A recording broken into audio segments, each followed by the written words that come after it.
যাজ্ঞসেনীর খুলছে শাড়ি, টানছে ধরে দুঃশাসন। দায় ছিল যার গর্জে ওঠার, নিচু মাথায় সে 5 জন। দুর্যোধনের নগ্ন উরু, ইঙ্গিতে তার ধর্ষকাম। হস্তিনাপুর দেখছে বসে ধ্বস্ত হতে তার সুনাম।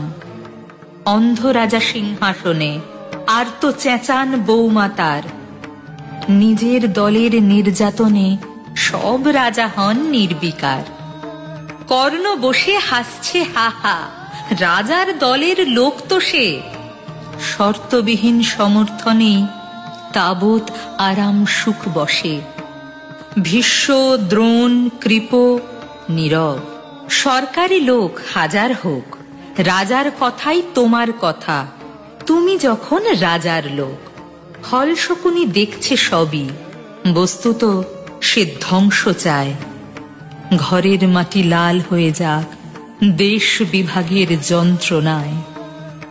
সুশীল সভায় ঘটছে যখন রাজ অপরাধ জঘন্য, তখনই তার বিরোধে চেঁচিয়ে ওঠেন বিকর্ণ।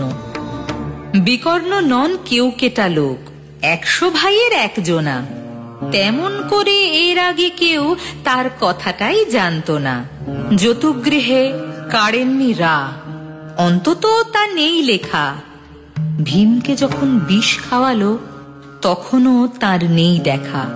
কিন্তু যখন প্রকাশ্যতেই কাড়ছে নারীর আব্রুকেও, স্তব্ধ জিভের চুপ সাগরে বিকর্ণ হন একলা ঢেউ। চেঁচিয়ে ওঠেন রাজার কুমার যুবরাজের বিরুদ্ধেই। মহাবলী পাণ্ডবেরও তখন গলায় সে সুর নেই। রাজাও যখন নীরব থেকে সায় দিয়ে যায় ধর্ষণে, ঠিক তখনই সমস্ত যুগ বিকর্ণদের স্বর শোনে। আমরা যারা কিচ্ছুটি নই, একটি মোটে ভোট কেবল, অত্যাচারের সামনে এলে সঙ্গী শুধু চোখের জল। পোষ্যভাবে যাবনা চেবাই, অন্ধ এবং নিকর্ণ। প্রার্থনা থাক আমরা যেন একবার হই বিকর্ণ।